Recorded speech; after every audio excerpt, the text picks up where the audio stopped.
Merci à toutes et tous d'être là pour ce cycle de conférences de la Maison des initiatives étudiantes de la ville de Paris. Merci d'être venus si nombreux. Cette conférence portera sur l'amour et le couple en 2023. Et je te laisse la parole.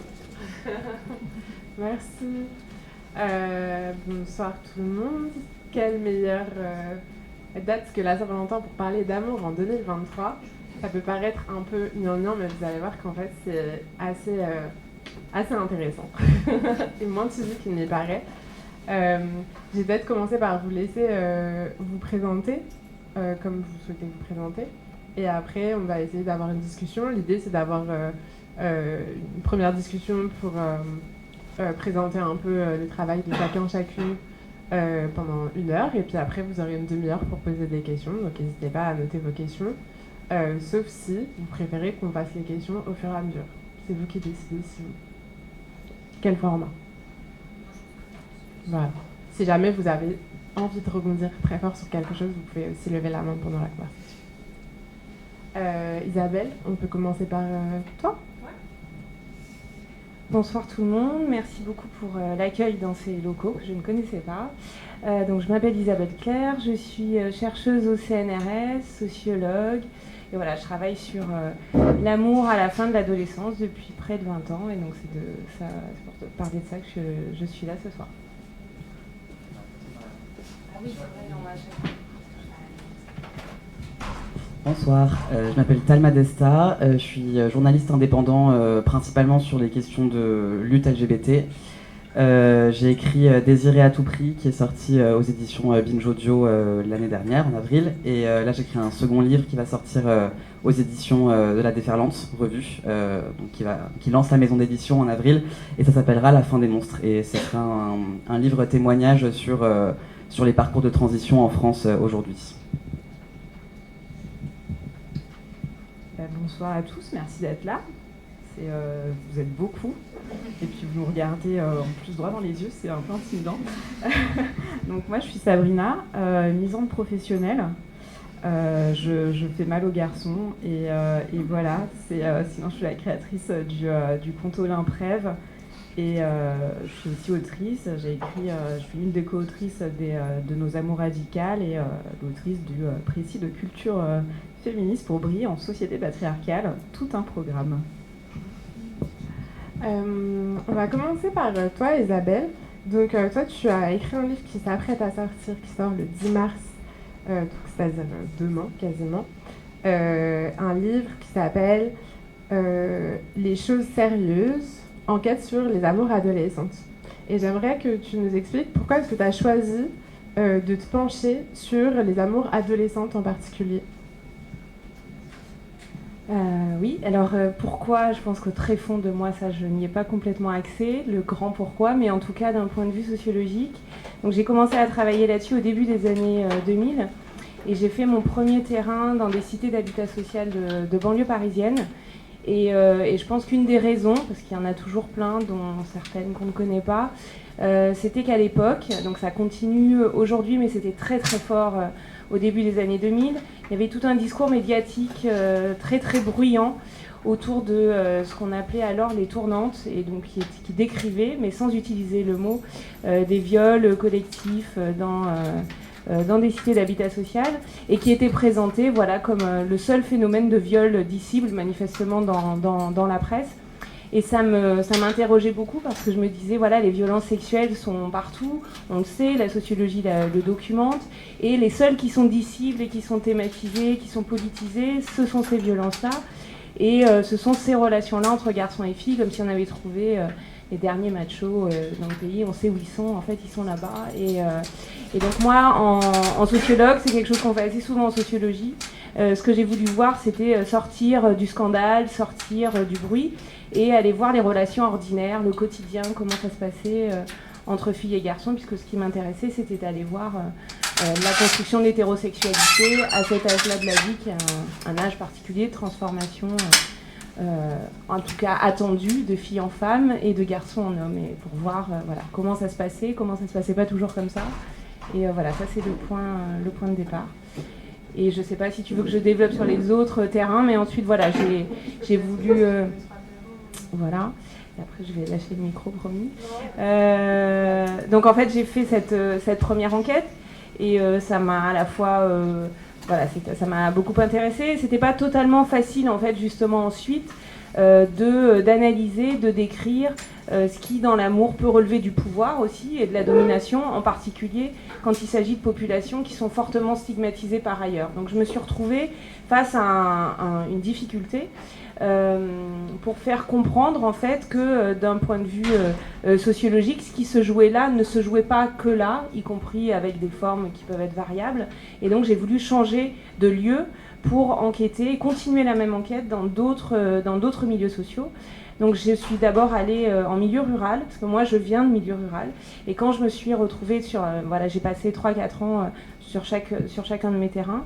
Et en fait, dans ces cités où j'ai enquêté, je reconnaissais plein de choses en fait, que je connaissais de ma propre enfance, de ma propre jeunesse, des lieux où tout le monde se connaît, où il est beaucoup question de la sexualité des filles, où il y a beaucoup de commentaires, où il y a beaucoup de rumeurs. En fait, toutes ces choses-là me parlaient beaucoup. J'ai pas eu tant de mal que ça à faire ma place, comme on dit, sur le terrain. Et donc, à titre de comparaison, je suis allée en milieu rural pour voir ce qui était différent, certes, mais aussi ce qui pouvait être commun. Et j'ai fini pour sortir encore et décentrer encore le propos en faisant un dernier terrain dans la bourgeoisie parisienne, donc cette fois autour des Batignolles, vous voyez le 17e, par là. Donc ce qu'on appelle la bourgeoisie progressiste en sociologie, c'est-à-dire les gens qui ont du patrimoine, qui ont des bons revenus et puis qui ont beaucoup de diplômes et qui sont assez à distance de la religion catholique. Donc voilà, c'était cela en particulier que je voulais étudier et j'ai fait une comparaison des premières expériences de l'amour, de la sexualité, de l'injonction à l'hétérosexualité, de l'intériorisation de la norme conjugale, voilà, ces choses-là. Est-ce que tu peux peut-être nous expliquer tes méthodes de travail? C'est-à-dire, tu dis que tu as 3 terrains, donc on comprend que c'est un peu voilà, tu as des cercles différents que tu as délimités, mais du coup, quand tu dis que tu as observé, est-ce que ça consiste à faire des entretiens? Est-ce que ça consiste à combien de temps tu as suivi les jeunes? Est-ce que tu peux nous expliquer peut-être la méthodologie que tu as employée pour faire ces recherches? Bien sûr. Alors, c'est ce qu'on appelle en sociologie la méthode ethnographique. C'est-à-dire qu'on va sur un terrain, on n'appelle pas des gens, on n'a pas une liste de gens qu'on aurait trouvé dans l'annuaire ou qu'on connaîtrait par ouï-dire et qu'on appellerait pour faire ensuite des entretiens avec des gens qui ne se connaîtraient pas, qui seraient choisis comme ça, comme on peut le faire par exemple pour des questionnaires quantitatifs. Là, l'idée de l'ethnographie, c'est qu'on va quelque part, qu'on y reste. On y reste longtemps, donc dans mon cas c'est toujours 3-4 ans. On se lie avec les gens, et les gens dont on observe une partie de la vie, hein, parce qu'on ne les suit pas partout, on ne voit pas tout, et en matière de sexualité évidemment on ne voit pas tout. Mais on voit des choses quand même, hein. La sexualité c'est pas que les rapports génitalisés dans l'espace privé, c'est plein de choses la sexualité. Et on fait aussi des entretiens pour faire parler, enfin dans mon cas, donc pour faire parler d'intimité, de relations amoureuses, etc. Donc c'est à la fois de l'observation, donc on regarde tout. On est un peu, quand même, quand on fait de l'ethnographie, on observe le quotidien. C'est revenir régulièrement, partager beaucoup de moments avec les gens, et puis les faire parler d'eux-mêmes, voilà, en leur expliquant ce qu'on fait, que tout ce qui nous est dit, tout ce qui m'était dit serait anonymisé, que bien sûr il y a des enjeux très forts hein, de confidentialité, rien n'est raconté aux autres qui connaissent, mais à qui que ce soit d'autre, tous les lieux, voilà, je vous ai dit les Batignolles, Paris, mais enfin vous n'en saurez pas plus. Les identités des gens d'ailleurs ne m'intéressent pas tellement, à vrai dire, à part leur prénom pour la relation d'enquête, mais ensuite je modifie les prénoms. Et donc voilà, l'idée à chaque fois, alors chaque terrain est toujours très différent parce selon les milieux dans lesquels on vit, selon le sexe genre qu'on a, selon l'expérience qu'on a pu avoir, on n'interagit pas de la même façon et c'est en soi intéressant. Donc chaque terrain s'est noué un peu différemment, mais à chaque fois c'est quand même ça le but de l'histoire. Merci. Alors, après je vais faire tourner la parole, mais j'aimerais quand même commencer par, en fait, très tôt dans ton ouvrage, tu proposes d'envisager le couple comme une parade au sein de laquelle il est question de performer le genre. Est-ce que tu peux nous expliquer pourquoi ? Oui. Donc, il y a plusieurs enjeux sociaux à l'amour. Donc, ça n'est pas le seul, mais c'est un de ceux qui me paraissent le plus important. C'est qu'en gros, c'est une parade au double sens du terme. C'est-à-dire à la fois j'ai appréhendé le couple hétérosexuel, la mise en couple. Enfin, j'ai essayé de comprendre pourquoi c'est très important, pourquoi à 14 ans, un peu partout, les jeunes commencent à se définir comme célibataires, pourquoi ce qui jusque-là était un peu leur condition normale d'être seul devient un problème, il y a un manque, ça s'exprime sous un mode conjugal, alors même que la majorité des jeunes à cet âge-là ne sont pas en couple. Donc, mais voilà, il y a quelque chose qui se passe autour de cet âge-là où ça devient important, et je me suis rendu compte qu'une des raisons pour lesquelles ça devient important, c'est qu'en fait, il faut faire la preuve pour les filles. Parce qu'il y a une curiosité, on veut sortir, embrasser, être désiré. Si on n'est pas désiré, c'est qu'on n'est pas désirable. Donc il y a quand même toute une pression aussi du groupe de pairs, mais il y a aussi du désir, il y a aussi de l'envie, de la curiosité.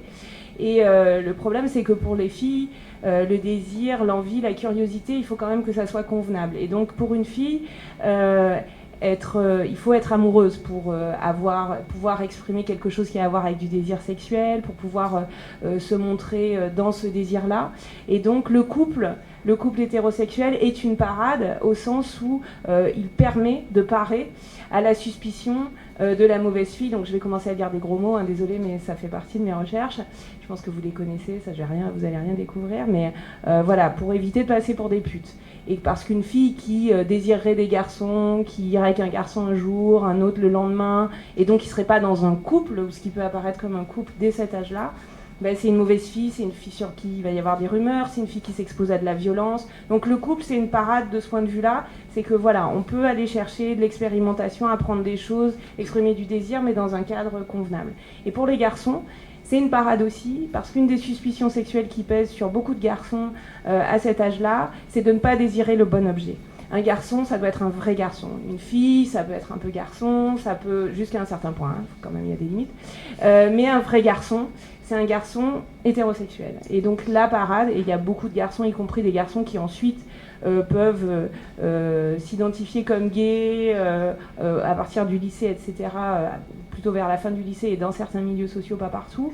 Par exemple, au collège, sortent avec des filles pour brouiller les pistes, selon une expression qui est revenue souvent sur mon terrain. Et donc le couple, c'est une parade parce que ça permet d'éviter la suspicion et l'injure du PD et de toute la violence qui peut aller avec. Et dernier truc, c'est une parade aussi au sens où, pour faire parade, pour éviter toutes ces suspicions, le risque qui arrive soit à rester seul, soit à pas désirer le bon objet, soit à désirer sans aimer pour les filles.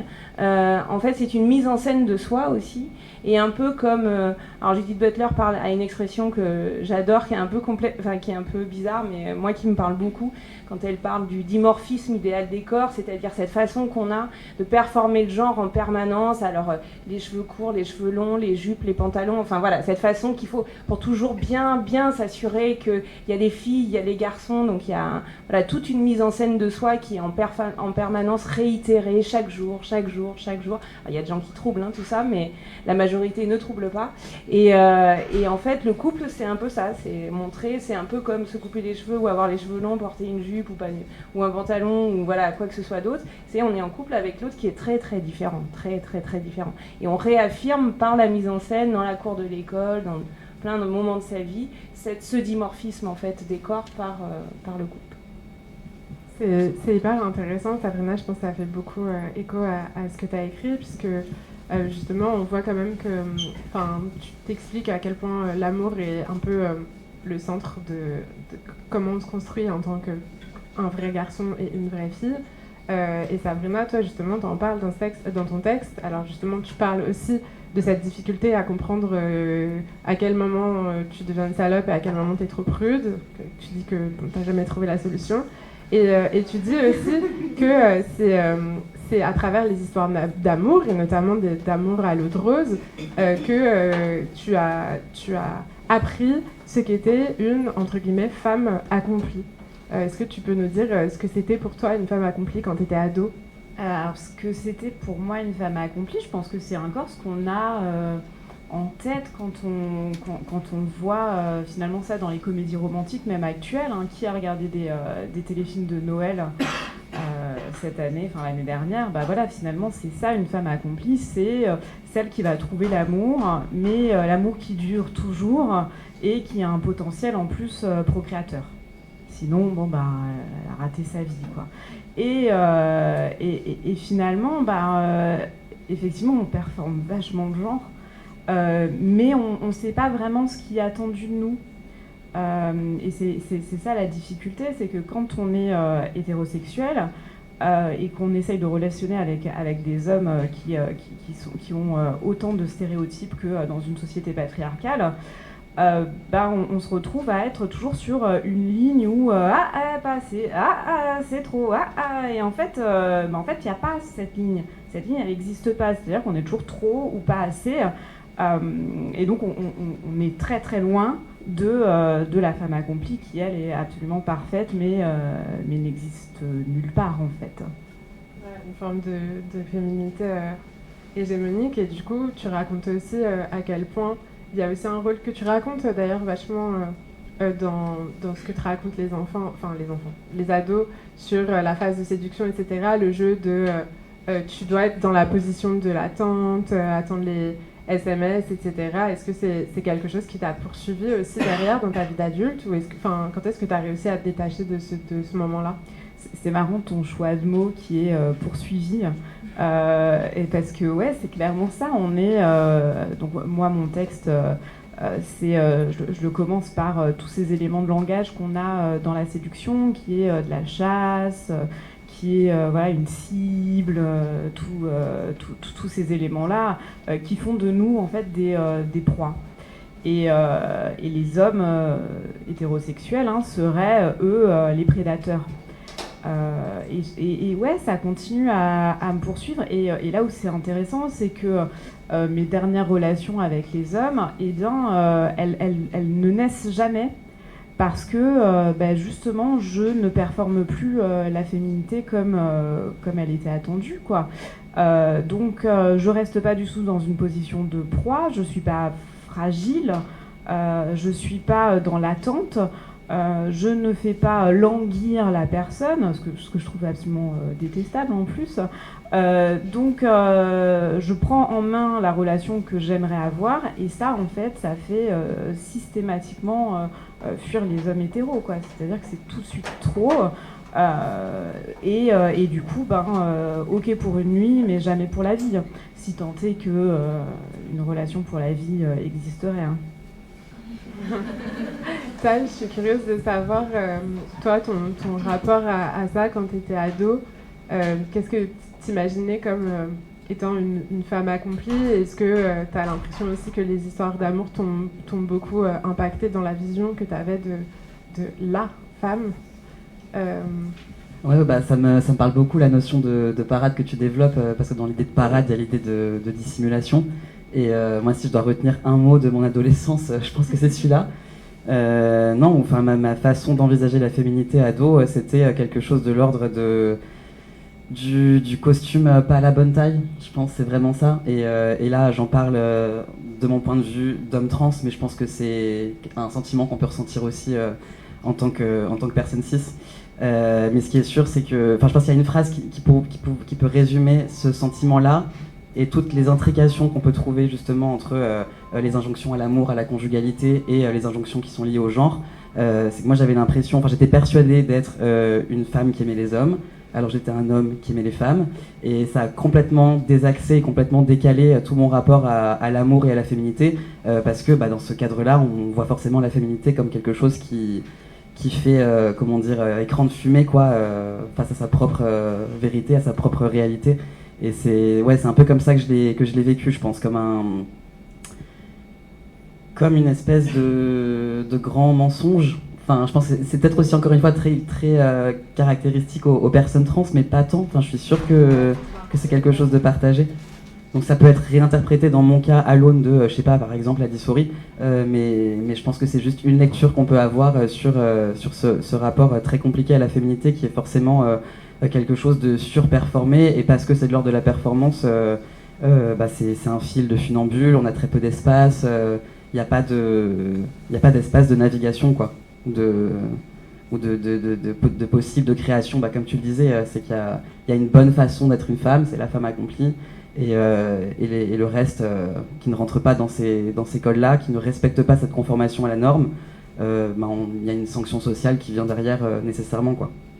Et j'ai l'impression que c'est assez clair dans les témoignages, parce qu'il y a beaucoup d'extraits d'entretiens dans ton livre, ça paraît assez clair qu'en fait, au final, ce sont des performances qui ne conviennent à personne, c'est-à-dire des costumes qui ne conviennent à personne, ni aux garçons, ni aux filles. Enfin, il y a vraiment ce sentiment qu'en fait, au final, personne ne trouve vraiment sa place, mais que tout le monde continue à perpétuer ce jeu.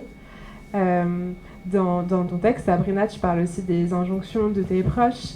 C'est une fausse piste, parce qu'en fait, ma question elle est pour Isabelle, mais dans ton texte, mais tu pourrais rebondir. Tu parles des injonctions de tes proches, notamment tu dis ils te disent de revoir tes attentes à la baisse, parce que du coup, en fait, t'es jamais contente des garçons qui s'offrent à toi. Et ça, c'est un des mécanismes que tu mets en lumière dans ton livre, Isabelle. Tu reportes notamment des ados qui se mettent en couple suite à la pression de leurs copines. Ça m'a beaucoup... ça m'a assez interloquée. Comment est-ce qu'on peut expliquer cela ? C'est-à-dire comment on peut expliquer la pression des copines ou de l'entourage, de la famille, etc. à se mettre en couple dès en fait un âge très jeune ? Il y a plein de raisons diverses. Alors, la première peut-être, et qui résonne avec tout ce que vous disiez juste avant, c'est que là on parle de performance comme si ça allait de soi, c'est-à-dire en fait c'est un gros travail de déconstruction déjà pour arriver à dire que c'est de la performance, parce qu'en vrai la façon dont on le vit, y compris nous-mêmes, et alors particulièrement à l'adolescence, c'est que c'est la nature.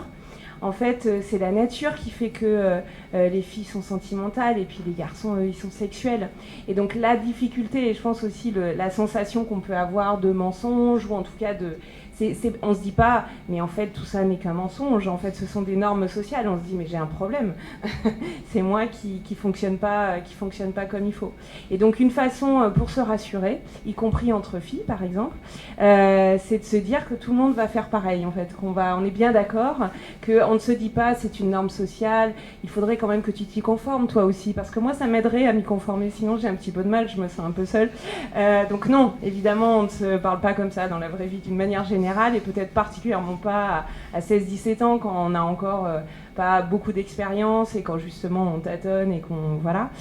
Donc je pense qu'un des intérêts c'est ça. Un des intérêts aussi, et c'est terrible et c'est pas très solidaire, mais la vie sociale ne l'est pas toujours, c'est qu'en fait les filles qui ne jouent pas de jeu sont des filles qui s'attirent des problèmes et qui peuvent être stigmatisées. La pute, ça sert à ça, hein. C'est pas juste des problèmes, c'est pas juste, c'est une étiquette, c'est quelque chose qui marque, qui peut susciter de la violence, c'est comme une marque sur le corps en fait. Et donc les filles ont intérêt à ne pas être contaminées par la fille stigmatisée. Donc par exemple, être copine avec une pute, c'est pas une bonne idée. Donc une des raisons pour lesquelles aussi les filles peuvent se mettre la pression entre elles, c'est pour que le groupe reste bien dans la conformité, parce qu'il y a un intérêt à être conforme à la norme, c'est-à-dire être conforme à la norme, ça peut être une très grande souffrance.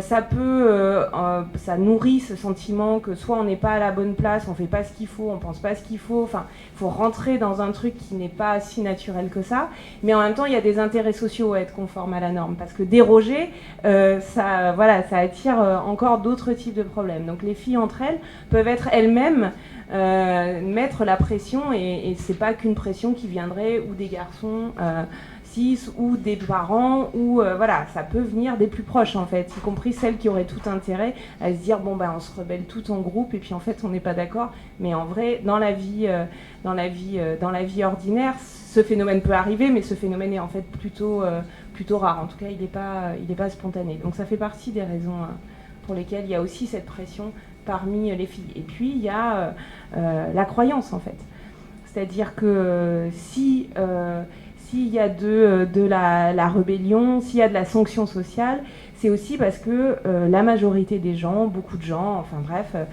pensent que vraiment une fille naturellement a moins de désir sexuel qu'un garçon par exemple, et qu'une fille est plus sensible, et qu'elle est plus fragile, et qu'elle doit être qu'elle est amoureuse par nature, et puis que l'amour c'est le truc le plus important de sa vie, voilà, des choses comme ça. Et en fait il y a une croyance très forte qui est collectivement entretenue, mais qui est sincère. Enfin, je veux dire, là on parle de performance parce qu'on veut on défait en fait, on sait un peu, voilà, il y a une espèce de voile qui nous fait croire un truc, on soulève derrière parce que ça nous permet de comprendre même des trucs qui nous sont arrivés à nous-mêmes, mais en fait plein de gens pensent que c'est vrai et c'est sincère en vrai, et ils trouvent certes un intérêt, donc ça c'est pas cool quand on veut que les copines soient pareilles mais au fond c'est aussi parce qu'on pense vraiment que c'est vrai, enfin c'est pas du cynisme, c'est pas, et donc c'est ça aussi qui rend, je pense, difficile le mensonge, la prise de conscience, toutes ces choses.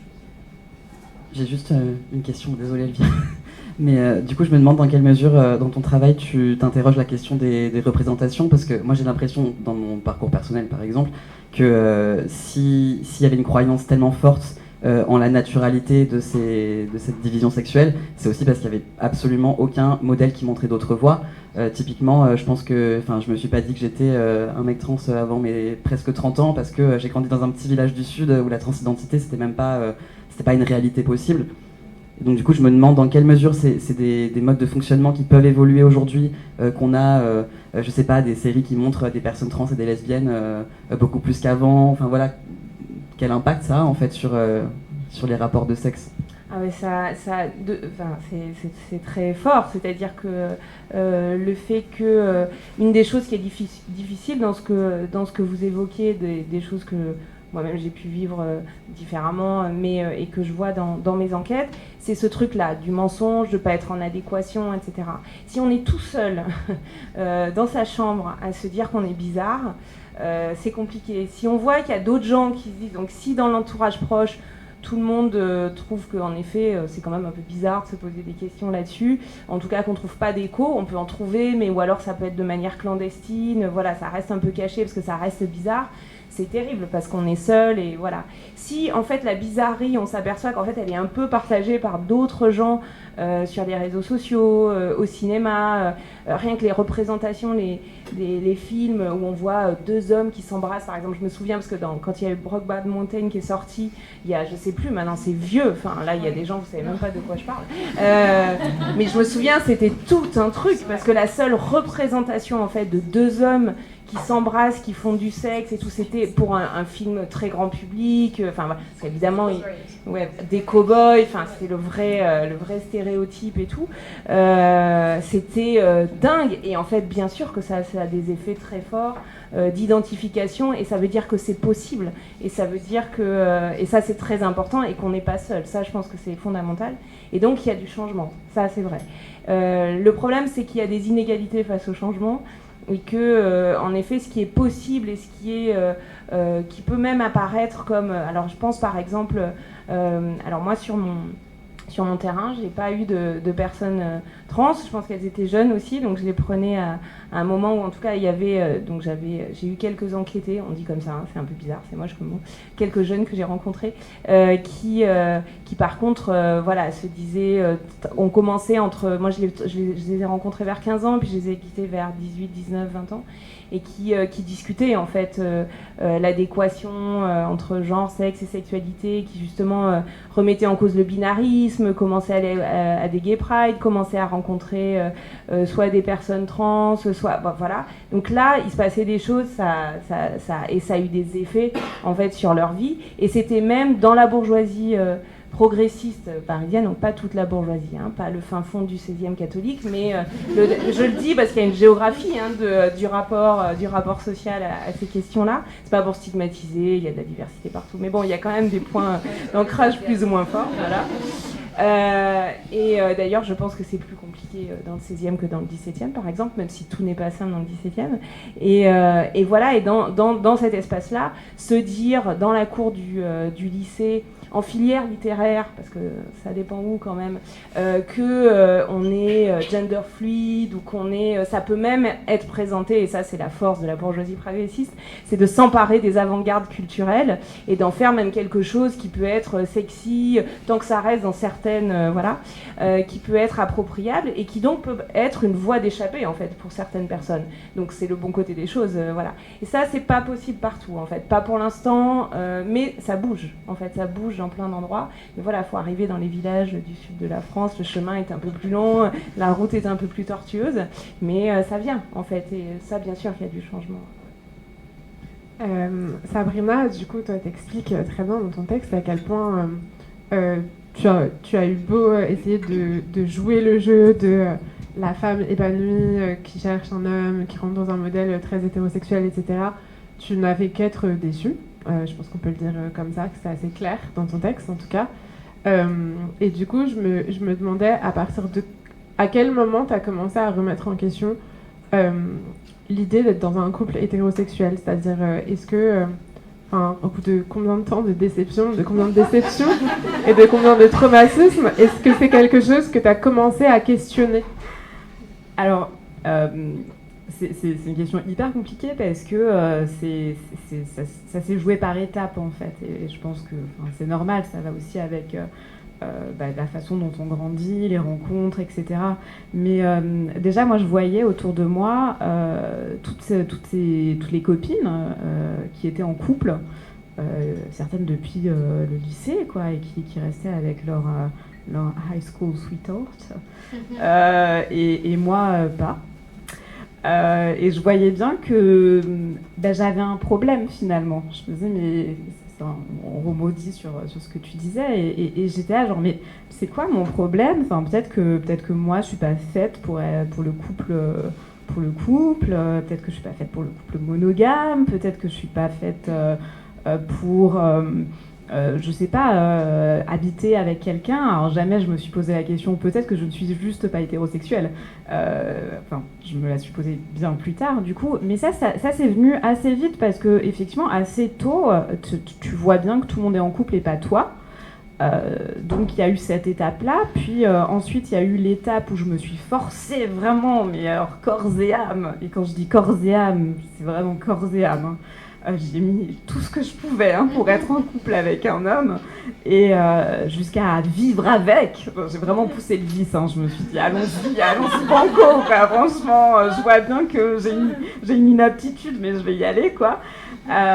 Et en fait je suis tombée sur une personne extrêmement toxique qui oui, hein, parce que quand on force, on récolte après, évidemment, le haut du panier.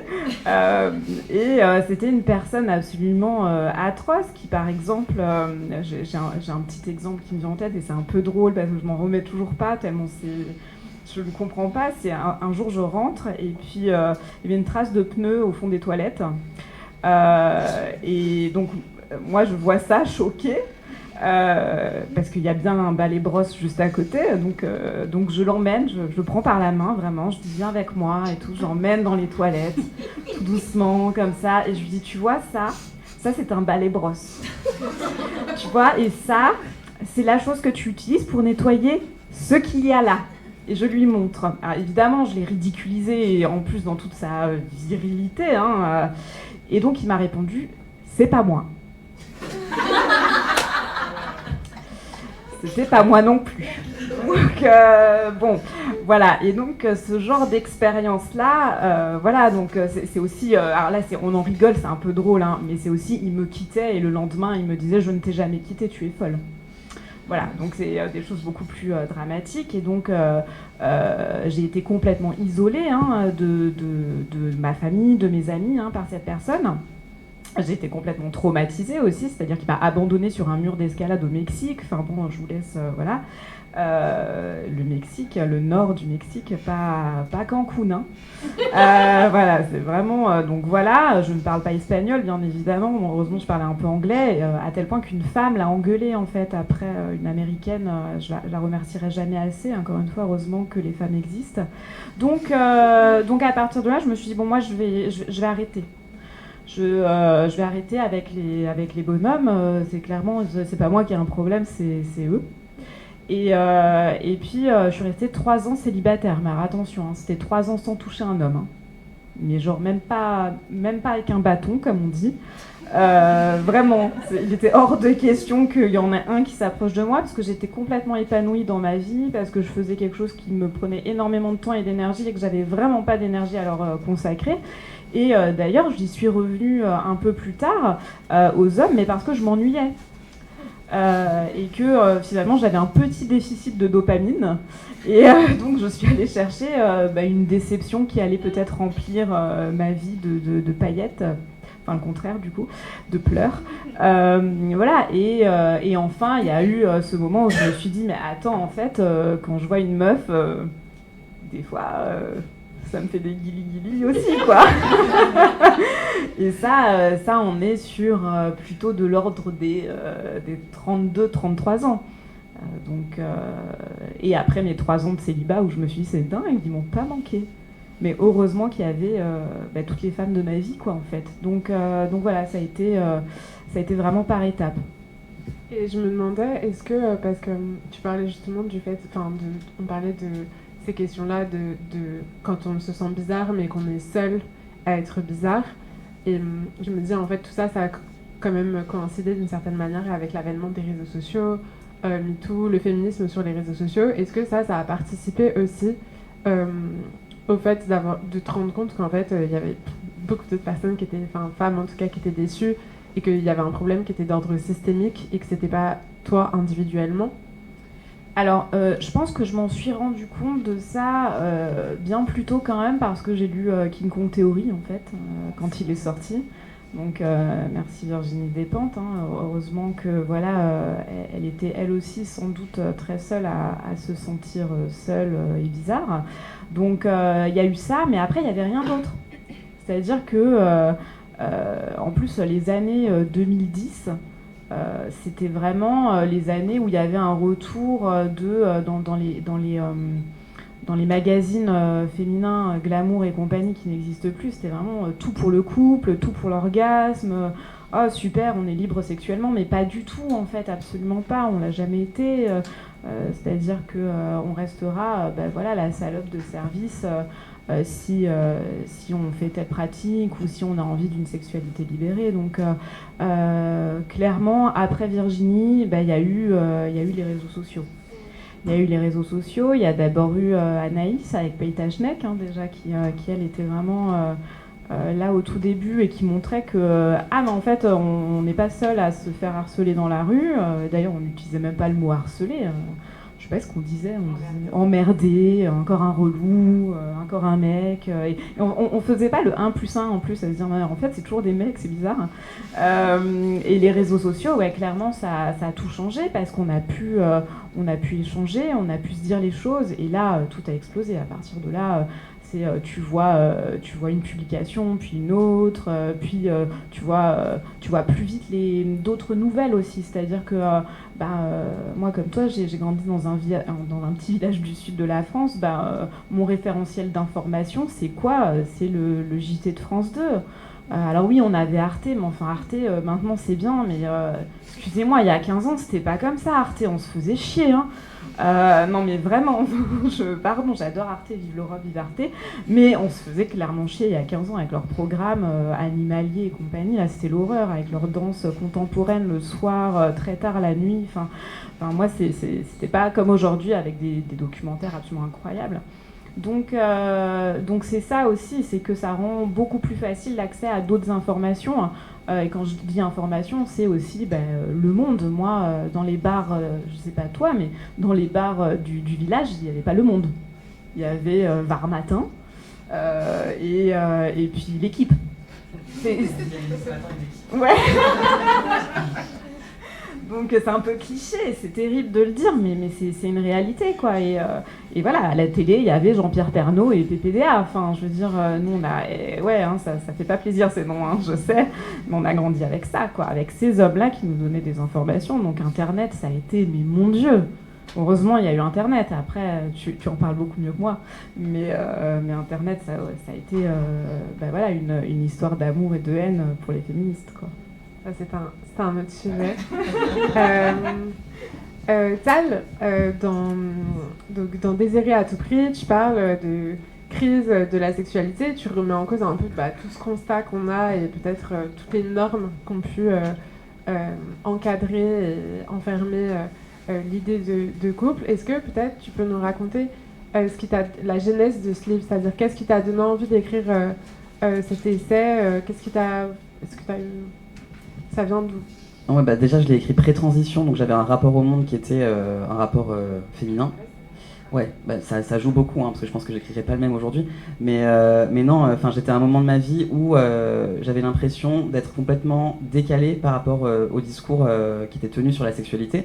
Et je trouvais pas non plus de réponse dans le féminisme, parce que les discours sex-positifs féministes étaient dans une espèce d'absolu de la sexualité, quoi. C'est-à-dire, c'est un indicateur de bonne santé du couple, et si tu n'y arrives pas assez, c'est normal parce qu'il y a des mécanismes structurels qui t'empêchent d'accéder au plaisir et à la jouissance, mais il faut quand même que tu y arrives par cette myriade de sextoys et de posts que je vais faire sur l'orgasme. Enfin voilà, on restait dans quelque chose de l'ordre de l'injonction, même si elle était parée d'un vernis progressiste, etc. Et moi j'avais l'impression de pas du tout me retrouver dans cet espace-là, de pas du tout comprendre comment on pouvait atteindre ces espaces-là dans la sexualité. Et du coup j'ai cherché à interroger ça au début en parlant simplement à des amis autour de moi. Et ce qui m'avait hyper frappé à l'époque, c'est de constater le décalage qu'il y avait entre la façon dont on parle de sexualité publiquement, et notamment là je pense qu'on peut revenir à la façon dont on peut en parler ado dans les groupes, où il y a clairement une mise en scène de tous les récits et toutes les narrations autour de la sexualité, et la façon dont les personnes la vivent dans leur intimité en fait, et c'est beaucoup plus compliqué que ça.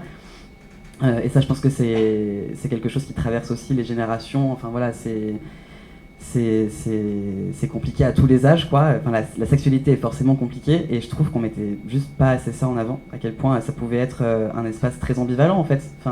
C'est pas simplement du plaisir et de la jouissance, c'est aussi un terrain potentiel de violence, de manipulation, d'appropriation du corps, si je reprends la formule d'une célèbre féministe. Bon, bref, c'est pas le sujet.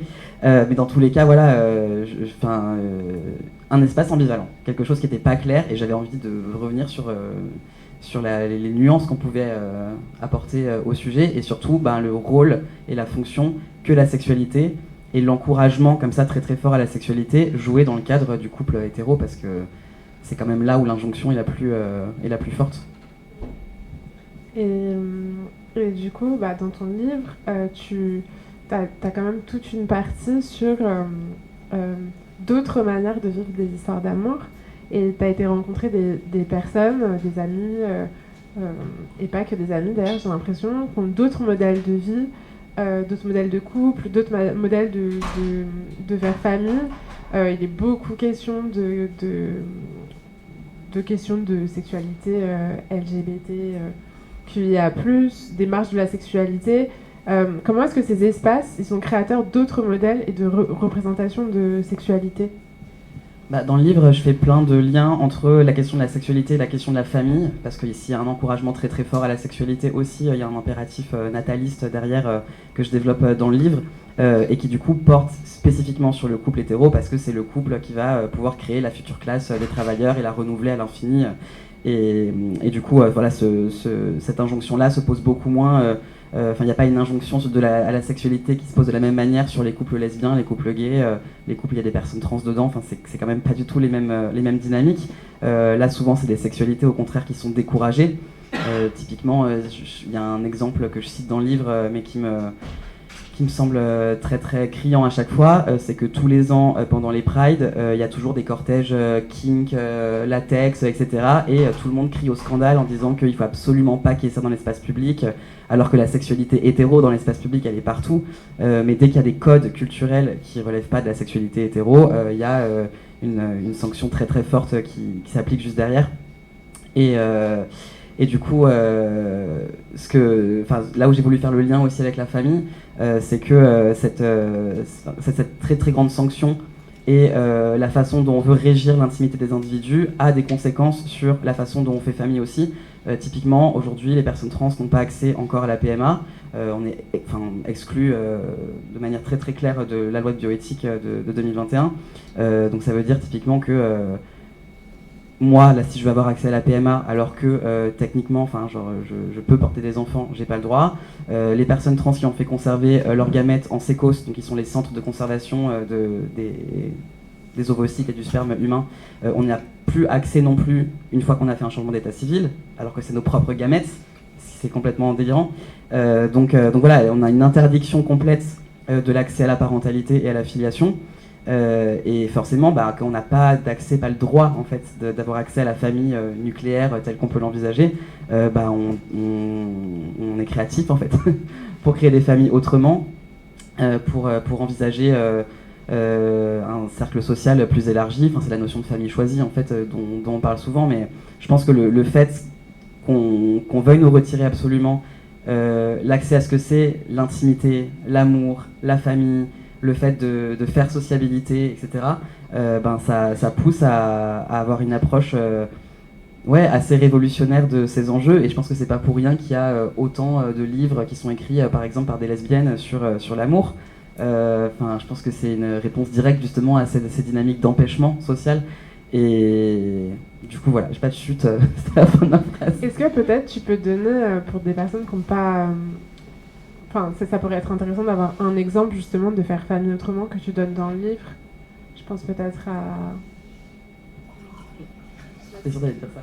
Oui, Nanténé par exemple, c'est mon meilleur ami. Ouais, il est nommé. C'est mon meilleur ami qui est du coup un homme trans qui a eu son enfant pré-transition et qui aujourd'hui élève son enfant littéralement avec nous toutes et tous, ses amis. Donc on sort d'un cadre qui est lui, l'autre père de son enfant, dans une espèce d'espace domestique très contraint, etc.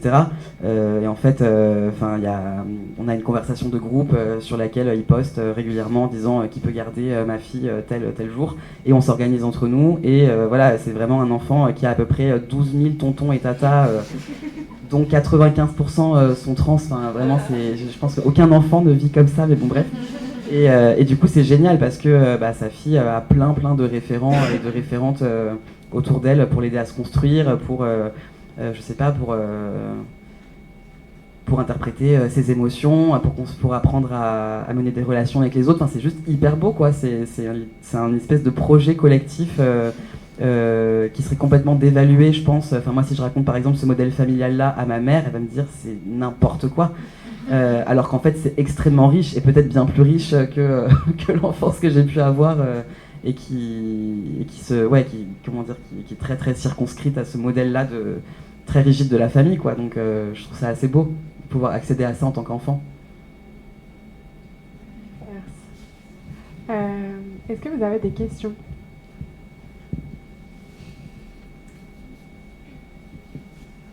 C'est toujours la première la plus difficile. Après, les gens veulent plus s'arrêter. Ouais. Comment on fait pour le micro ? Je peux parler fort si tu veux. Ouais. Ouais, je posais la question pour des raisons de son.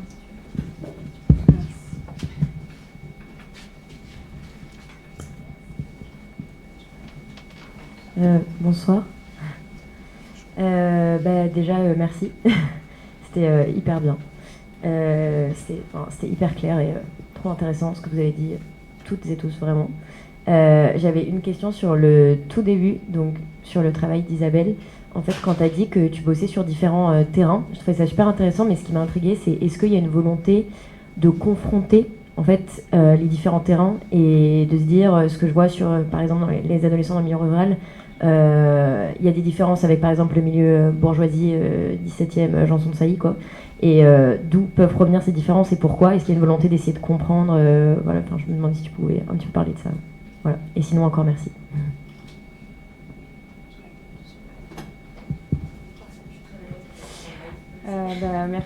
Merci beaucoup. Alors oui, bien sûr que c'est quand même ça, parce que là on n'en a pas, c'est dur de parler de tout.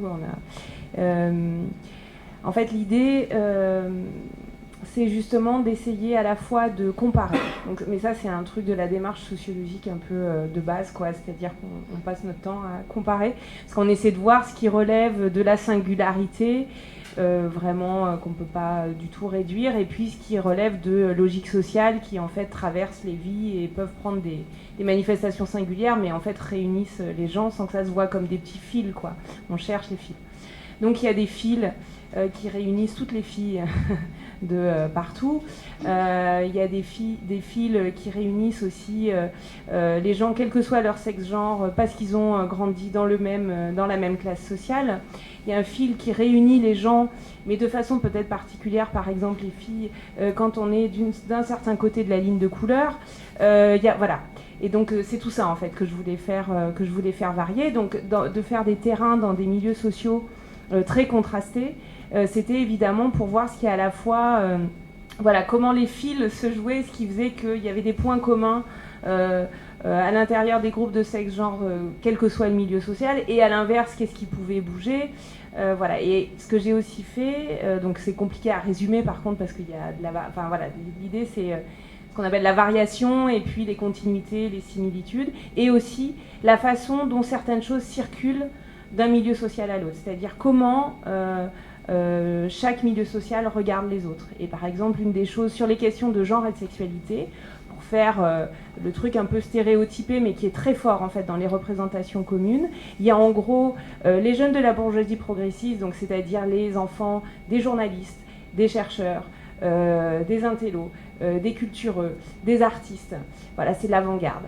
Ils sont égalitaires, ils sont gay-friendly, tout est résolu, il n'y a plus de problème. Hein. Si vous n'étiez pas au courant, je vous le dis. Et puis, de l'autre côté, donc ça c'est mon dernier terrain, il se trouve que c'est mon dernier terrain, voilà, c'est ceux qui ont... Parce que leurs parents qui les commentent, qui sont ceux qui ont le monopole de la parole sur le monde d'une manière générale, ont bien fait les choses, il faut bien se dire. Et puis, il y a les jeunes de cité. Alors eux, vraiment, particulièrement eux, les garçons, eux non, ils n'ont rien compris, l'égalité, ils savent pas ce que c'est, ils sont tout le monde, enfin voilà.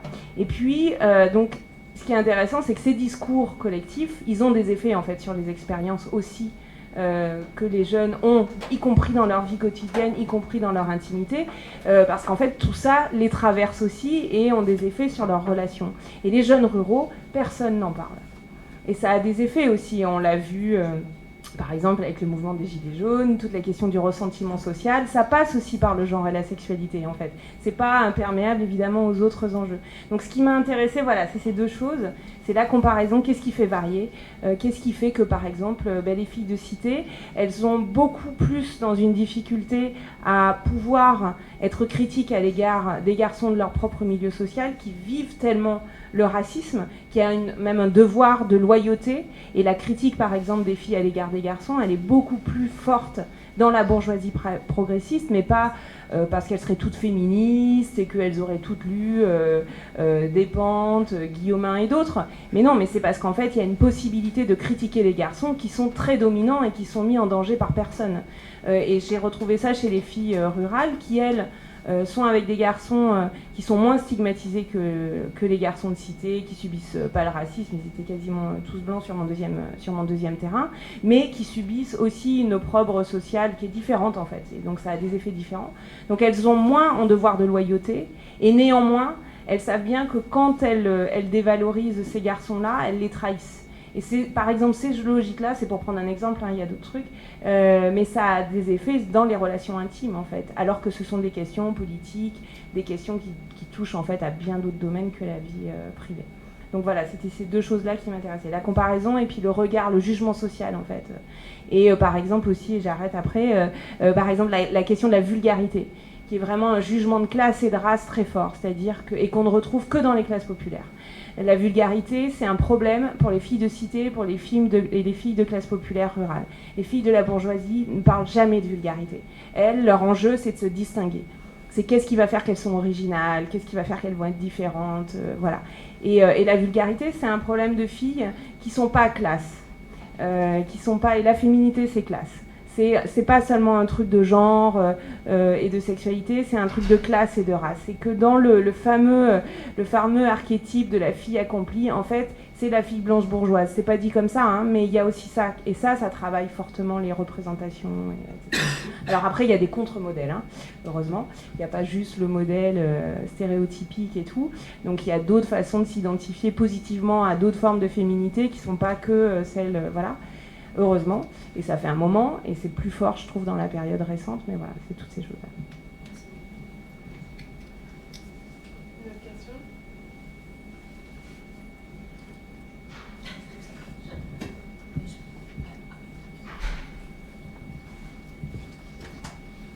Du coup aussi, pareil, merci à tous les trois. Alors c'est encore une question, je suis désolée pour Isabelle, mais peut-être qu'en élargissant, ça serait intéressant aussi d'avoir votre point de vue. sur les questions qu'on a abordées, on est d'accord que voilà, pour lutter contre le patriarcat, il faut, et c'est un peu à la mode en ce moment, mais tout ce qu'on appelle l'éducation à la vie sexuelle et affective, avec la fameuse loi de 2001, donc qui dit qu'il faut des ateliers d'éducation à l'école.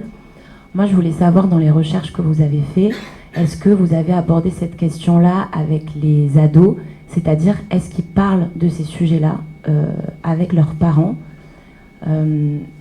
Pourquoi il y a des tabous? Et on sait qu'il y a des tabous, mais du coup, est-ce que vous avez peut-être pu analyser pourquoi il y a ces tabous-là et pourquoi ils en parlent pas et pourquoi c'est difficile de discuter avec ses parents? Et du coup, en élargissant, ça m'intéresserait aussi d'avoir vos avis à tous les deux sur ces questions-là d'éducation à la vie sexuelle et affective, comment on arrive à changer les mentalités.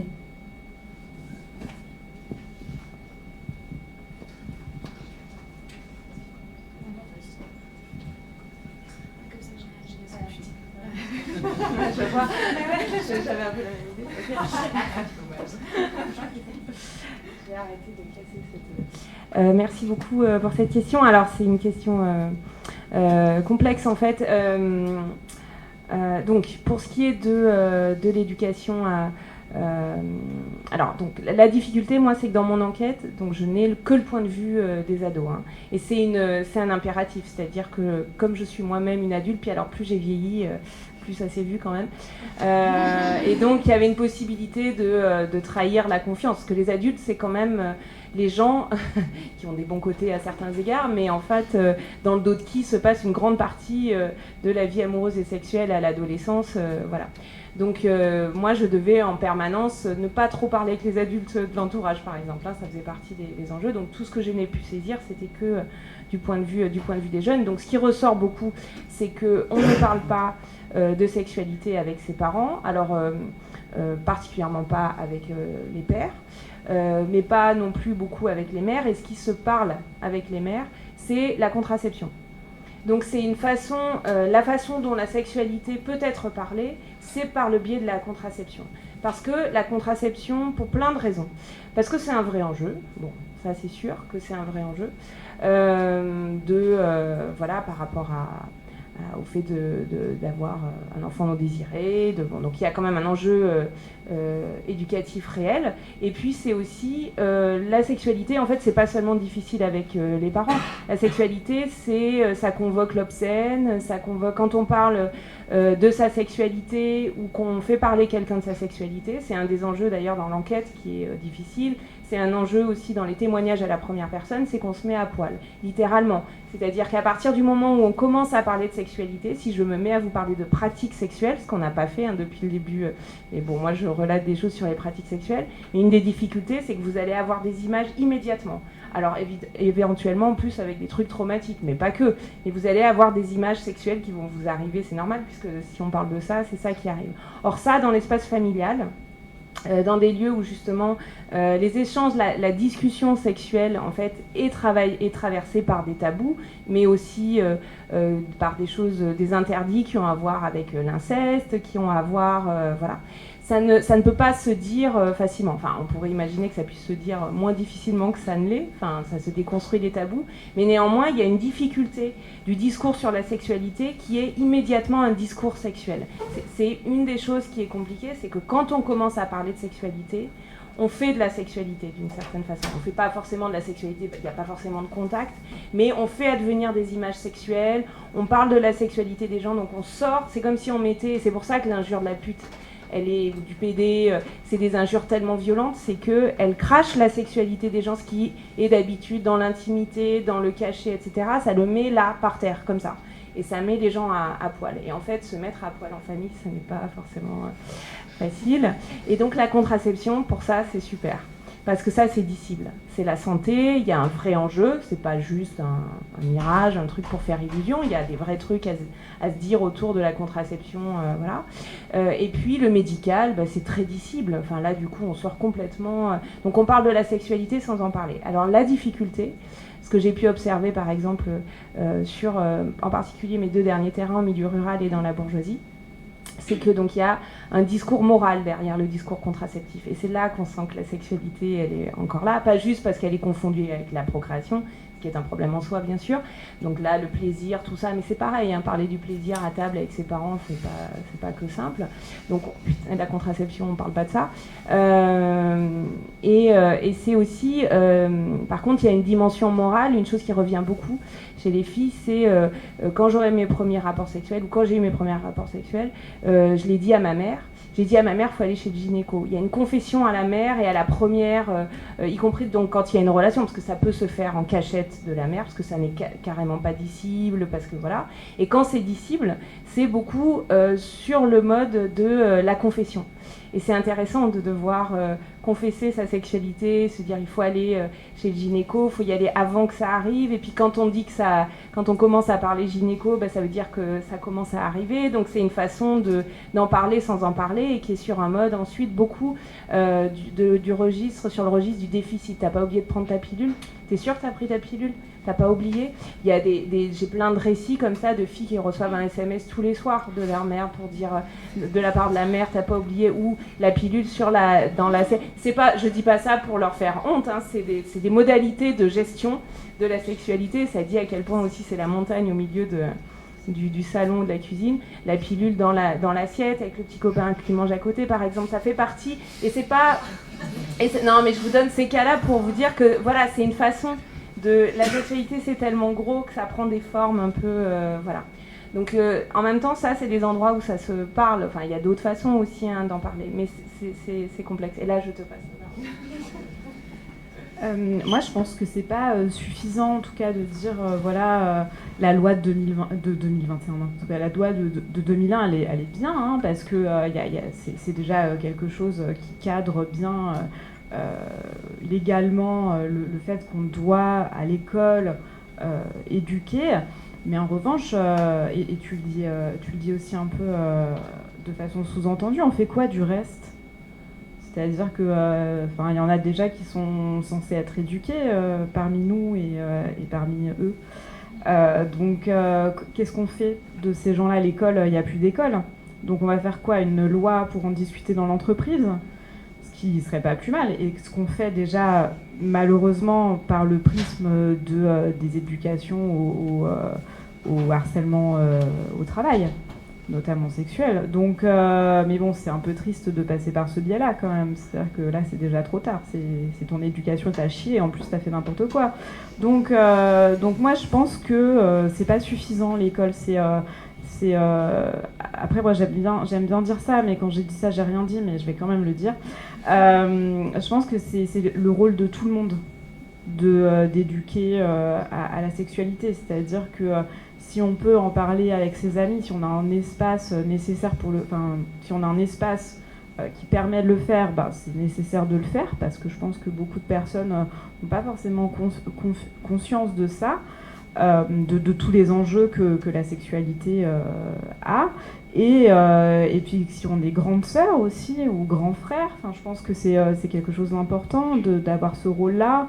Si on est tata ou tonton, voilà, c'est des choses qu'il faut... moi, je sais que j'ai des petits cousins qui sont très jeunes, mais qui ont bien accès à Internet, voire beaucoup trop. C'est-à-dire qu'ils ont carrément trouvé le TikTok d'une copine dans lequel mon livre apparaissait, et donc ils l'ont envoyé à ma mère, qui l'a envoyé... Bon, bref, vous voyez le délire. Donc ils ont beaucoup trop de temps sur Internet alors qu'ils ont pas 12 ans. Là, je leur ai expliqué ce que c'était le consentement. Et c'était vraiment pas un problème. Ils ont compris tout de suite. D'ailleurs, c'est fou, les enfants comprennent si rapidement, chose que beaucoup de gens ne comprennent pas. Donc bon, voilà, moi je pense que c'est pas suffisant. Il faut vraiment intégrer ça aussi de façon active dans notre vie de tous les jours, si on peut. Après, il ne faut pas faire de la propagande non plus, mais c'est sûr qu'à table, ça fait toujours désordre de dire « Et alors, ta dernière relation sexuelle, comment était-elle » T'as quelque chose à rajouter,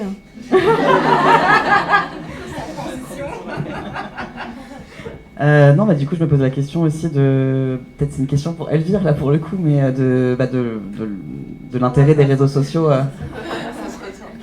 Non, mais du coup, dans quelle mesure, là, effectivement, les réseaux sociaux permettent aussi d'être un canal d'éducation et d'apprentissage. Et non, mais ce quoi ça me fait penser aussi, c'est... du décalage en fait énorme qu'il y a entre la façon dont on revendique la sexualité comme forcément souhaitable dans un cadre bien sûr hétérosexuel, etc. à l'âge adulte, alors que la façon dont on nous la présente ado, c'est tellement terrifiant.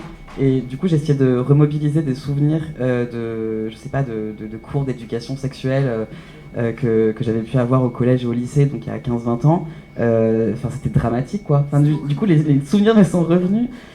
C'était que sous l'angle de vous allez vraiment avoir des maladies et mourir si vous ne protégez pas. Et à quel point tout était centré sur vraiment... oui, absolument rien d'autre. Le préservatif sur la banane. Exactement. Moi, j'avais la petite roue là de... Non, vous n'avez pas ça? Non. T'avais quoi? Ah oui, c'était pas équipé du tout, vous. Mais du coup, oui, non, c'est assez... Enfin, ça m'interroge, ouais, ce décalage énorme où du coup, comment on est censé investir un espace qui doit être un espace de plaisir et de jouissance quand on nous en parle sous un angle aussi terrifiant. Et j'ai pas de souvenir, peut-être que ça a changé depuis, peut-être que ça évolue, qu'on nous ait parlé de consentement ou de plaisir ou de... Plaisir, c'est un impensé. Ben, Oui. Voilà. D'accord. Oui, alors, moi personnellement je suis référente égalité dans un collège en banlieue parisienne. Donc tout ce qu'on dit depuis tout à l'heure, ça me parle énormément. Parce que justement les référents égalité, il est censé y en avoir dans chaque établissement. Il n'y a qu'un tiers pour le moment des établissements qui en sont dotés.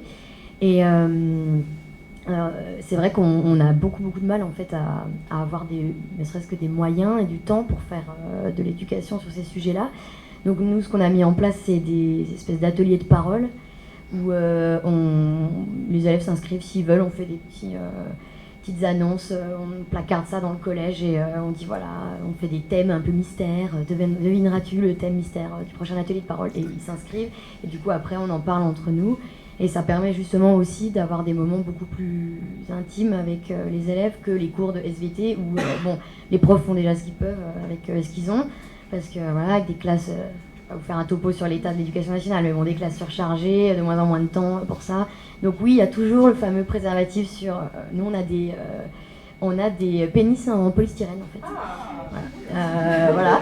Mes collègues font quand même du sacré boulot, mais c'est vrai qu'aussi, la représentation, par exemple, du clitoris qui est apparu il y a seulement 3 à 4 ans, enfin, ouais, plein de choses comme ça, en fait, qui compliquent beaucoup les choses, donc...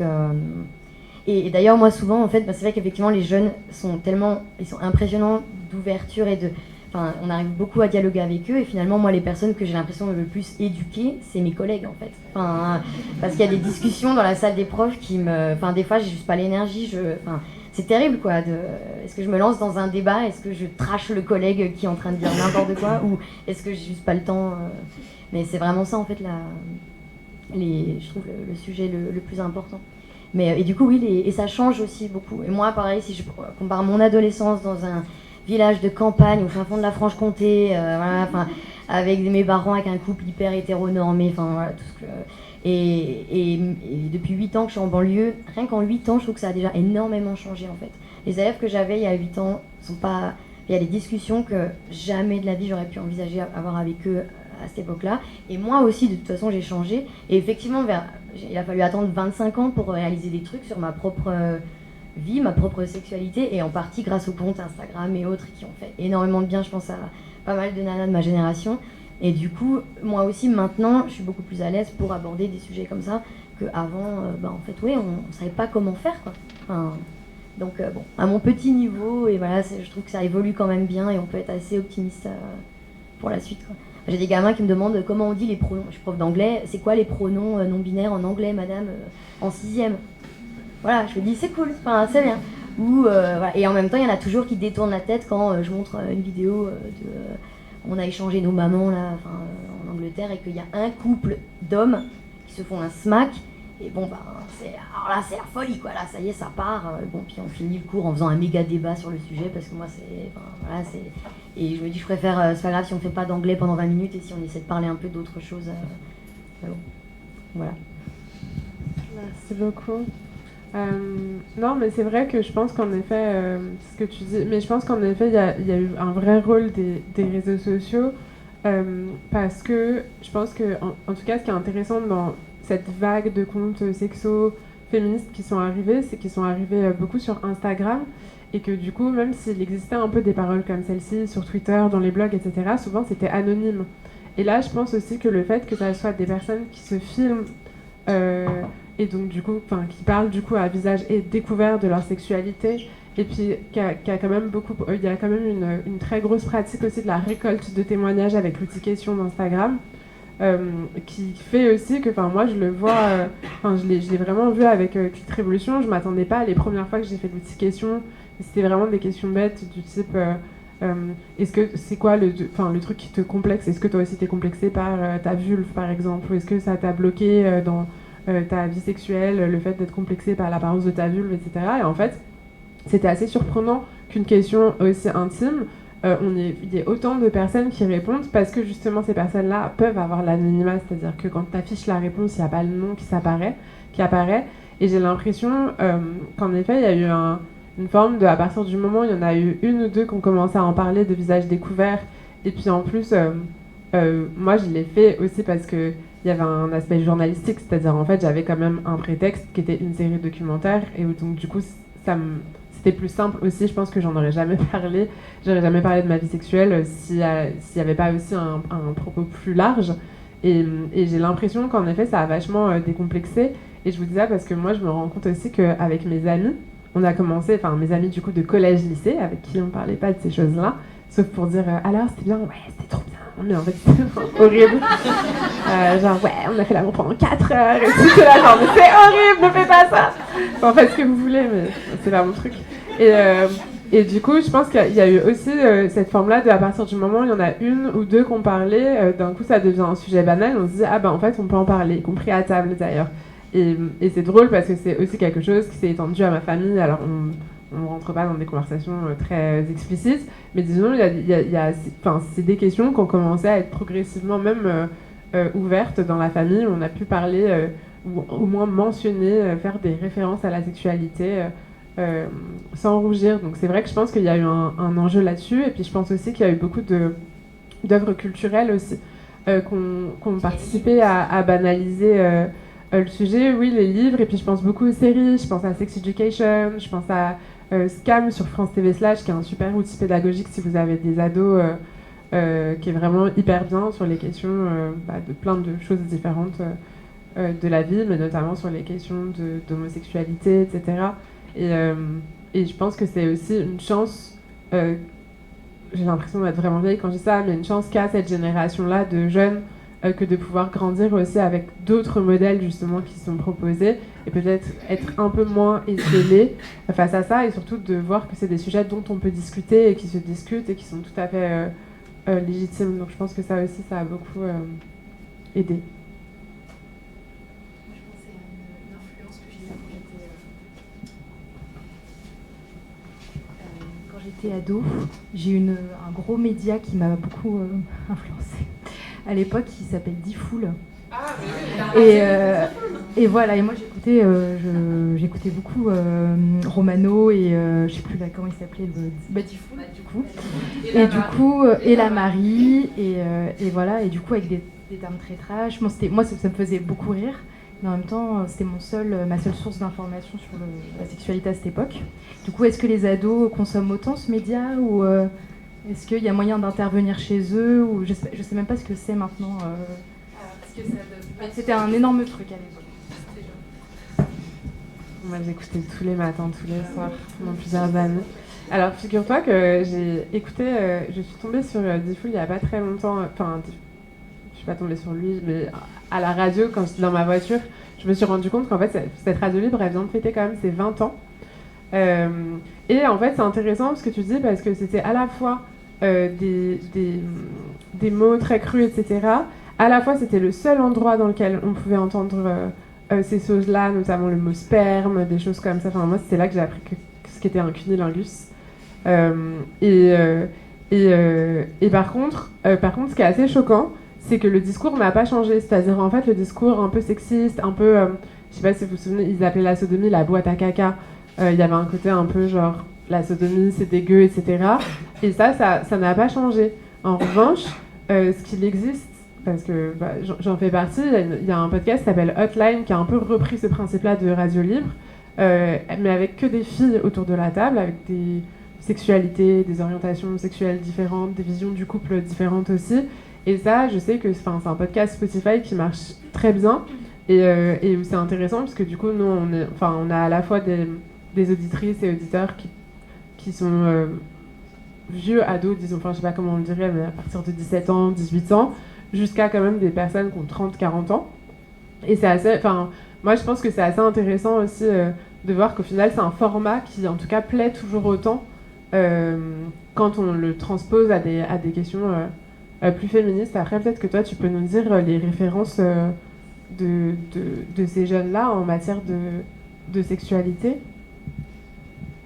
Ouais, je pense que je peux pas faire une liste vraiment là comme ça surtout que moi mon terrain s'est terminé il y a 2-3 ans, donc on est déjà passé. C'est pas qu'on est dans un autre monde parce qu'en fait il n'y a pas des révolutions sexuelles tous les 2-3 ans. Par contre, que ce soit le champ éditorial féministe du point de vue, enfin du côté des bouquins, des revues ou des podcasts, il y a une telle explosion qu'en fait je pense que les références sont multiples, donc je voudrais pas me tromper par rapport à ça, mais ça c'est ça la grosse différence, c'est-à-dire qu'il y avait que 10 foules.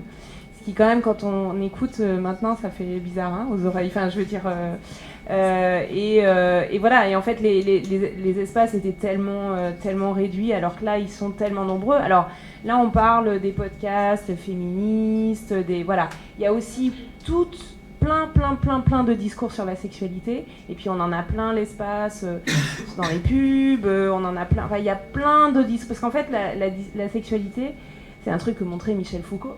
Donc vous voyez, c'est quand même...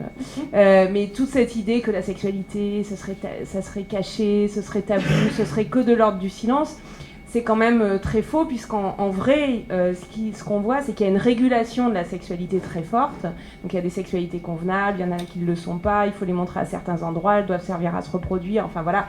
Mais qu'en vrai, il y a une profusion de discours sur la sexualité, que les trois monothéismes ont quand même une obsession de la sexualité qui fait qu'ils en parlent beaucoup. Ça, par exemple, c'est un lieu, enfin ce sont des lieux où il est beaucoup question de sexualité. Il est beaucoup question de sexualité dans l'espace public, en fait. Enfin, on ne peut pas regarder la moindre pub quasiment sans voir de la sexualité. Il y a beaucoup de discours en fait sur la sexualité qui sont pas forcément des discours ou des discours sexuels, mais qui sont pas forcément des discours qui déconstruisent quoi que ce soit ou qui sont plus nombreux en fait. Mais on n'arrivera jamais à faire. Enfin, non, j'en sais rien. Non, je ne sais pas. Mais ce que je veux dire, c'est qu'en tout cas, la prolifération des discours qui sont sexistes, qui sont homophobes, qui sont transphobes, sont bien plus nombreux. Donc les sources, c'est aussi ça. Enfin, les jeunes, dans cette espèce d'ensemble un peu flou, ont plein de sources qui ne sont pas que ces podcasts-là, même si par contre le fait que ces podcasts existent et soient désormais, il y en a vraiment beaucoup, il y a vraiment une offre chouette, quoi, et en plus hétérogène, et c'est intéressant aussi l'hétérogénéité, mais il y a aussi beaucoup d'autres choses qui sont écoutées, par exemple des chaînes YouTube masculinistes, suprémacistes, où justement, puis il n'est pas question que de sexualité et de sexe-genre, il est question de race, il est question, parce que ces choses-là quand même vont bien ensemble, et c'est aussi des sources très très fortes auxquelles sont exposés les jeunes, voilà, d'une manière générale. Je vais rebondir du coup parce que moi je vois, j'adore TikTok, hein. Je suis une grande fan de TikTok. Et malheureusement j'y passe beaucoup trop de temps, surtout avant d'aller me coucher. Ne faites pas ça chez vous. Et je tombe sur énormément de lives le soir qui sont des lives sexos, et ça va de je sais pas si pour ceux et celles qui connaissent TikTok, Carla Valette qui est interne en médecine, elle fait des lives sexos très souvent qui sont très intéressants parce qu'elle le fait aussi avec un angle voilà, hier soir aux urgences on a eu machin qui est venu avec telle chose dans son anus, ne faites pas ça. Voilà, ça peut être très bien, et en même temps il y a un échange, hein, parce que TikTok ça permet un échange très rapide, hein, les jeunes adorent ça. Et comme tu dis, on a aussi malheureusement des lives TikTok identitaires, hein, d'extrême droite, avec du contenu sexo d'extrême droite, si tant est que ça s'appelle comme ça, mais voilà, très traditionnaliste, très conservateur, avec les filles elles doivent pas faire ça, les garçons ils doivent faire ceci, plus elle est grosse mieux c'est, enfin voilà, et d'ailleurs avec qui sont soutenus très souvent par des adolescentes. Hein. Et enfin sur TikTok, et c'est là où ça devient carrément dangereux, ce qui ne l'était pas avec Diffoul, même si c'était sexiste, c'est qu'on a énormément de grooming. Donc le grooming, tout le monde sait ce que c'est. Non. Le grooming, c'est quand tu as des adultes qui cherchent des personnes plus jeunes, et en général mineures, pour pouvoir tirer avantage d'elles, et très souvent sexuellement. Donc moi, je tombe sur des lives... notamment BDSM, parce que voilà, c'est un sujet qui m'intéresse beaucoup, sachant que ceux qui utilisent TikTok, c'est vraiment des ados qui ont 13-17 ans. Je suis très inquiète, quoi, parce que oui, le BDSM c'est super, hein, mais quand on est adulte, par contre, et vraiment adulte, pas adulte, on est 18 ans, on est majeur, non, c'est... D'abord, ça nécessite énormément d'éducation, justement, et de sécurité qu'à 18 ans, on n'est pas forcément capable d'avoir. Mais pourtant, il y a des mecs qui sont là et qui disent voilà, je recherche une soumise. Et ça, c'est des lives TikTok qu'on peut avoir aujourd'hui. Et voilà, on sait que c'est un média très dangereux, mais par ailleurs qui apporte aussi énormément dès lors qu'on a comment ça s'appelle, un feed qui est un algorithme qui est pro-féministe, mais bon. Je voudrais juste rebondir sur... Parce que justement, on parlait aussi de la façon dont on peut parler de sexe avec ses enfants. Moi, j'ai une adolescente de bientôt 14 ans, et j'ai toujours mis un point d'honneur à parler de la sexualité, quelle qu'elle soit, d'une façon normale, comme si c'était c'est quelque chose de normal.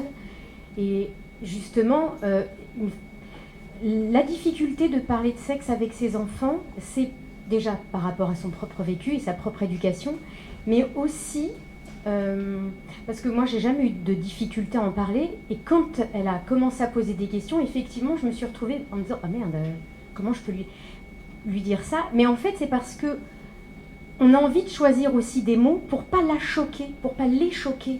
Parce que je me dis, si je lui explique ce que c'est qu'une fellation, purement et simplement, même si j'y mets des jolies formes, je me dis, merde, est-ce que ça va pas la choquer? Est-ce que, du coup, elle va se faire aussi des images dans sa tête? Donc c'est peut-être aussi pour ça que certains parents ont parfois du mal à aborder le sujet.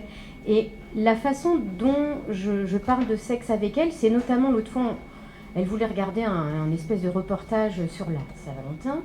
Et justement, je regarde avec elle pour pouvoir mettre des barrières et lui dire attention. Et là, justement, ce reportage, je ne sais plus sur quelle chaîne c'était, et il parlait de BDSM et de SM d'une façon patriarcale, parce qu'évidemment, toutes les femmes sont soumises, il faut qu'elles plaisent aux hommes avec les jolies petites tenues, les petits trucs attachés, machin. Et je lui dis non, tu vois, là il banalise. Là, ça, c'est pas bien, parce que tu vois, le BDSM et le SM, ça doit se faire dans le consentement, mais en adulte. Et là, bon, après, j'ai un discours féministe parce que pour moi, c'est important qu'elles grandissent dans quelque chose d'égalitaire, mais la vraie égalité. Et je pense que c'est important de regarder, quelle que soit l'émission, mais de l'accompagner et de mettre des mots. C'est comme, moi j'ai beaucoup d'amis du 17e, justement, qui n'ont pas de télé. Et donc, oui, il ne faut pas avoir de télé, il faut lire, ok, mais il ne faut pas non plus diaboliser la télé, parce qu'on voit aussi l'évolution de la société dans la télé. Et quand mes amis, parce qu'on a tous à peu près, moi j'ai l'impression d'être presque la plus vieille, donc j'ai 47 ans, donc, et tous mes amis sont de la même époque, et c'est il ne faut pas regarder la pub, ceci. Et je me dis, oui et non, mais bon, moi je ne vais pas contrôler. Moi j'ai été aussi mère célibataire, donc élevée toute seule, faire le père, la mère, la tante, l'oncle, le cousin, enfin voilà, on fait tout. Et à un moment donné, oui, la télé, elle est là, et elle garde l'enfant pendant qu'on fait à manger, pendant qu'on fait à bouffer, pendant qu'on fait le ménage.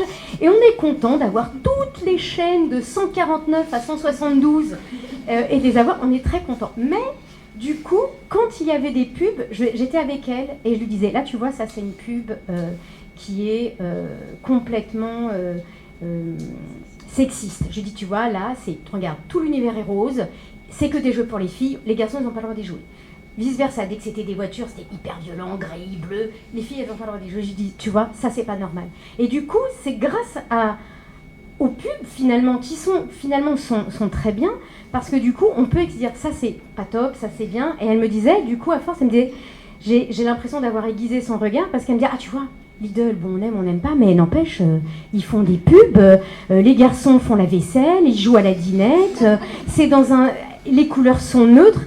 Je me dis, bon voilà, il y a quand même, et je trouve que de pas du tout avoir de télé, ouais, c'est hyper bobo, quoi, voilà, quoi, c'est 17e. Je suis désolée, je vais un peu caricaturer, mais voilà. Et je trouve que on évolue quand même dans quelque chose de bien. Après, c'est vrai, on est à Paris. Donc, parce que je pensais aussi à la banlieue, mais aussi à la province. Et parfois, je pose peut-être une question un peu naïve, mais comment ça se fait qu'il y a autant de décalage entre la province, voire même la banlieue, et Paris? Elle est dans un collège dans le Marais, dans le 4e, c'est mixte, mais vers le haut, faut pas se mentir. Donc c'est vrai que quand je parle avec ses copines qu'elle connaît depuis très longtemps, la crèche, tout ce qui est binaire, non binaire, toute la transsexualité, pour eux en fait, ce ne sont pas des sujets. Parce que je trouve ça génial. Mais je me dis, ouais, mais t'es dans le 4e. Est-ce qu'au fin fond du 19e, c'est comme ça? Je ne suis pas certaine. Et j'aimerais savoir, qu'est-ce qui fait dans cette société, pourquoi ce décalage et pourquoi certaines villes de province ou même campagne, je ne sais pas si vous comprenez ce que je dis, pourquoi il y a plus d'évolution dans le 4e, enfin dans Paris, que dans les autres villes. Évolution, vous voyez, j'ai pas le même vocabulaire que... j'ai pas le vocabulaire. Non, mais... Isabelle, qu'est-ce qui explique ces décalages de perceptions radicaux? C'est la dernière question. Ah, super. Non, c'est compliqué. En fait, d'abord, c'est pas dans tout Paris.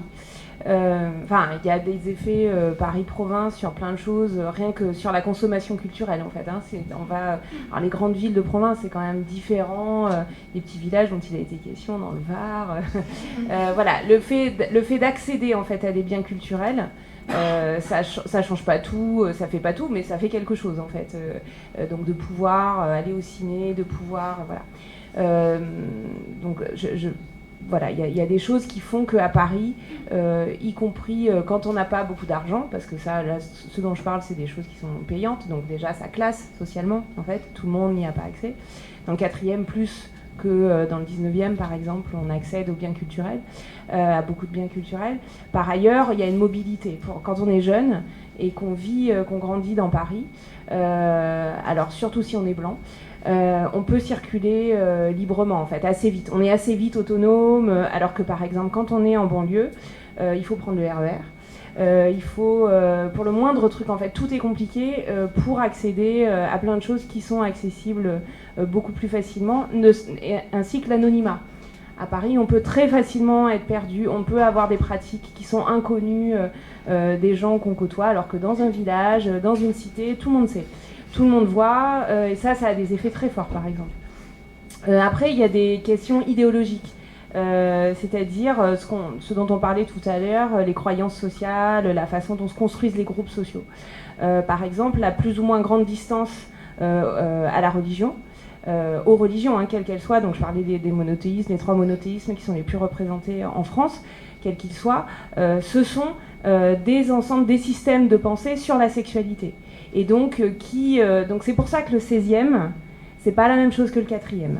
La proximité, on l'a vu avec la Manif pour tous, c'est un registre très fort et c'est un lieu très fort de discours sur la sexualité et de certaines sexualités, de façon... donc, par exemple, les enfants de 11-12 ans qui parlent du binarisme, du non-binarisme, comme si ça allait de soi et de la pansexualité, c'est pas Avenue Mozart. Enfin, ça l'est moins, en tout cas. Ça l'est beaucoup moins. Et ça l'est certainement beaucoup moins en famille. Voilà. Donc, par ailleurs, c'est pas tout Paris. C'est pour ça que la bourgeoisie progressiste... Et par ailleurs, par exemple, la gay friendliness, qui est la tolérance à l'homosexualité, etc., est devenue on parle en sociologie de morale de classe, c'est-à-dire que c'est quelque chose qui est plus égalitariste, qui est positif, mais c'est aussi un outil de distinction sociale. Et ce que disent bien les jeunes, c'est que y a de la gay friendliness, les gens gay friendly, quand on est soi-même gay ou lesbienne, c'est plutôt plus sympa que les autres, mais la gay friendliness, c'est aussi un affichage social pour se distinguer des racailles de banlieue, des ploucs de la campagne, quoi qu'on en pense par ailleurs. Donc c'est complexe par ailleurs, c'est-à-dire le discours, c'est une chose et c'est très important, et il y a des poches de liberté qui s'ouvrent, et il y a du changement, et voilà. Mais même Paris, quand même, est hétérogène. Et par ailleurs, il y a une représentation aussi de la province. C'est-à-dire qu'en province, que ça soit en province ou que ce soit en banlieue, en fait, il y a des expériences, il y a des vies, il y a des lieux aussi collectifs qui vont à l'encontre de ça, mais qui sont totalement invisibilisés et invisibles. Enfin, c'est-à-dire que, en fait, les choses se passent à Paris. Et quand on est... et ça, c'est un phénomène de violence symbolique hyper fort. C'est que quand on n'est pas parisien, et ça, on ne peut le savoir que quand on ne l'est pas. Et là, on est plein à pas l'avoir été pendant longtemps. On sait que quand on allume la radio, toute l'actu, toutes les infos, c'est Paris et ça n'a pas besoin de se dire. Donc, il y a aussi des effets de périphérie dans les représentations qui ne sont pas complètement justes. Je dis pas que... j'ai commencé en disant qu'il y avait aussi des effets de lieu qui favorisaient des formes d'ouverture à certaines questions. Ça, c'est réel, mais c'est aussi pour ça que les réseaux sociaux, ça traverse un peu. Alors pour le pire aussi, beaucoup quand même pour le pire, mais aussi pour le meilleur, moi je trouve que plein de choses qui se disent sur les questions de féminisme, de genre, de sexualité, ça reconstitue un peu les groupes de parole des moments mobilisés des années 70, qui pouvaient être qu'un moment politique, et là c'est du groupe de parole depuis chez soi, accessible directement. C'était exactement ça, on parle de soi, on peut parler de son expérience, on n'est pas seul au monde, nos bizarreries sont partagées. Enfin voilà, donc ça c'est... Et donc ça, je pense que ça désenclave aussi plein de questions, y compris en dehors de Paris. Et je me tais parce que là je suis très très... Juste une petite phrase rapide, mais moi je pense de mon expérience personnelle, et je sais pas si Sabrina tu ressens un peu la même chose, mais la question de l'anonymat elle est super importante. Moi j'ai vraiment encore ce sentiment hyper vivace de en fait les choses ne sont pas dissibles parce qu'elles le sont trop. C'est à partir du moment où quelqu'un le sait, l'autre personne le saura et tout le monde dans le village sera au courant et c'est un cauchemar. Donc je pense qu'il y a aussi la parole est très très cloisonnée et l'apprentissage, la passation de savoir se fait beaucoup moins et le tabou du coup reste hyper omniprésent parce que justement l'information qu'un tel a, l'autre bout du village l'aura quelques jours après quoi. Même pas, oui, instantanément.